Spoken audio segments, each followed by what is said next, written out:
Hello, chess family. It's me, National Master Jesse James, and today we're going over a very fun game I got to play in the Carocon when I was playing the white side of a fantasy variation. Now, one of the main reasons why I wanted to go over this, other than it being a very fun attacking game, is that this game is a lot about preparation, but also analyzing your games afterwards. In the game, when you see, I'm going to play a brilliant move as far as chess.com is saying, and one of the reasons why I got to play it is because I actually had seen it before when I was analyzing previous games in the same variation with a very nice sacrificial idea. So let's get to it. I'll go ahead and let you know whenever my opening theory is done. So I'm playing the white side again. Since I'm playing against a candidate master right around 2248, and here we go. Here we go. I started with e4, one of my favorite moves to play. My opponent played c6, the caro. d4, of course. Let's take that center. d5 gets played. This is the main line. And here I go ahead and play pawn to f3. This is a book move and not very well known to a lot of the players, but this is called the fantasy variation. The fantasy here is that our opponent will take. And, well, in this game they played e6, but the fantasy is that they will take on e4. I will take back on e4. And as you can see here, the fantasy is to have two pawns in the center. In this game, my opponent, although a strong player, candidate master, didn't know the best moves or the best line for theory and plays pawn to e6. I'm very happy to see this, and I'm actually prepared for it, so I'll go ahead and play knight to c3. Let's go ahead and keep developing our pieces. Here I'm also hoping that my opponent will go ahead and take on e4 here. And what do you know? They went ahead and did that. A better try here, as the computer's saying, is to go ahead and play queen over to b6. Of course, I take back with my pawn. I've got this beautiful fantasy. I've got the two pawns in the center. White is already at almost a +1 advantage here. Here we go. Bishop b4 gets played, developing with a threat. Not a bad idea. Here the idea is that they would like to go queen h4 check, forking my king and the pawn. But, as you can see here, the knight was defending. So bishop b4 develops, and, well, is going to stop that. I saw the idea, of course, so I went ahead and played knight to f3, a great move. Why? It's developing my piece, but also stopping the queen to h4 idea. Knight f6, again, they say the idea. They're trying to play knight takes on e4 because this knight is in a pin. And just like last time, I go ahead and play the best move here. Now, there was two moves that I was playing here, which was bishop to d3 here and pawn to b5. But looking at this previously with the computer, I did find out the best move was pawn to e5 here. Why? Well, it's going to force the knight to move twice here in the opening. And also, as we'll see later on, h7 is the biggest weakness whenever black castles in these lines. And so this knight is one of the main defenders. So we're going to kick him away as soon as possible. Here, knight to d5 gets played. It makes sense. The knight heads toward the center and puts pressure on c3.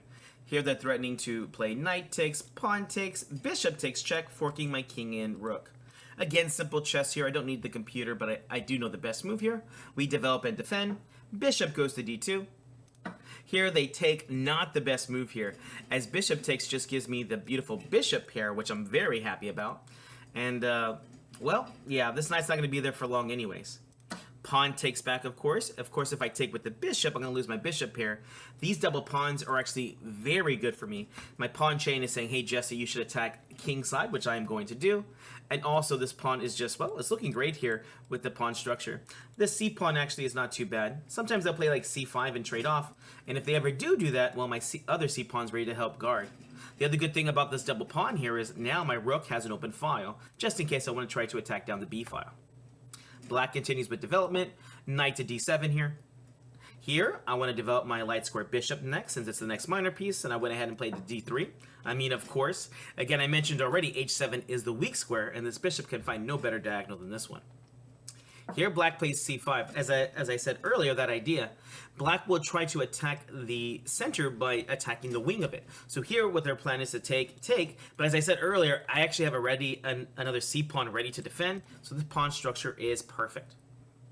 Here, well, simple chess. Let's go ahead and castle. I can't tell you how great this position is. I mean, this is already a +3 position. I assume my opponent doesn't know that since they played into it.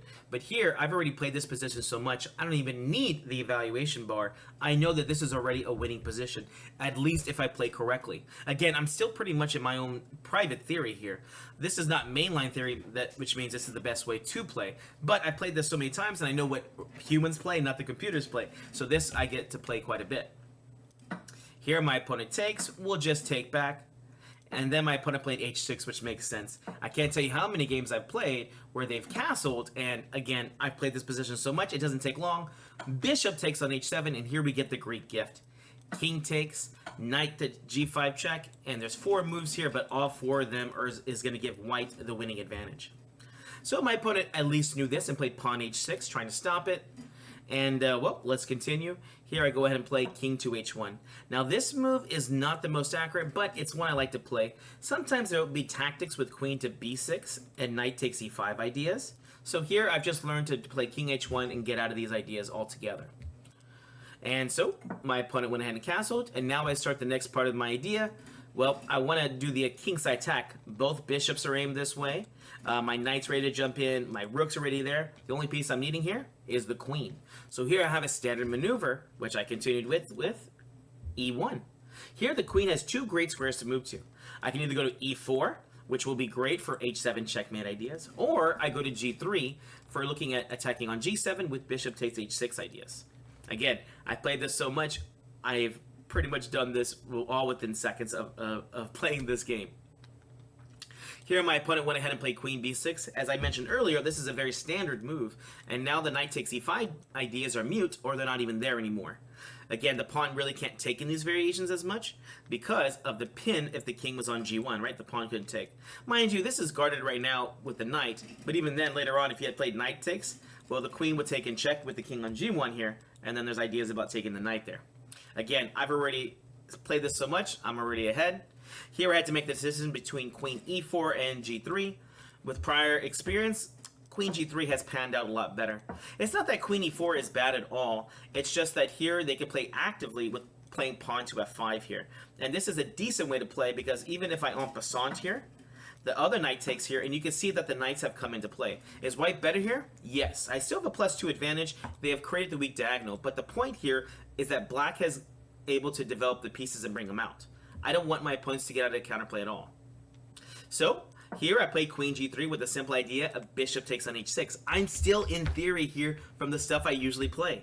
And here my opponent played the most common move here, which is king h8 here. And king h8 makes sense because, again, I'm threatening the simple idea of bishop takes on h6. But here, well, when the king moves, well, they could just take back. So here I will ask you, it's white to move here. I didn't figure this move out as much as I'd seen it before with the computer because I'd analyzed this position a few times in other games. What do you play here? This is why preparation is so important. This is why it's so important to review your games afterwards. Do you know what to play here?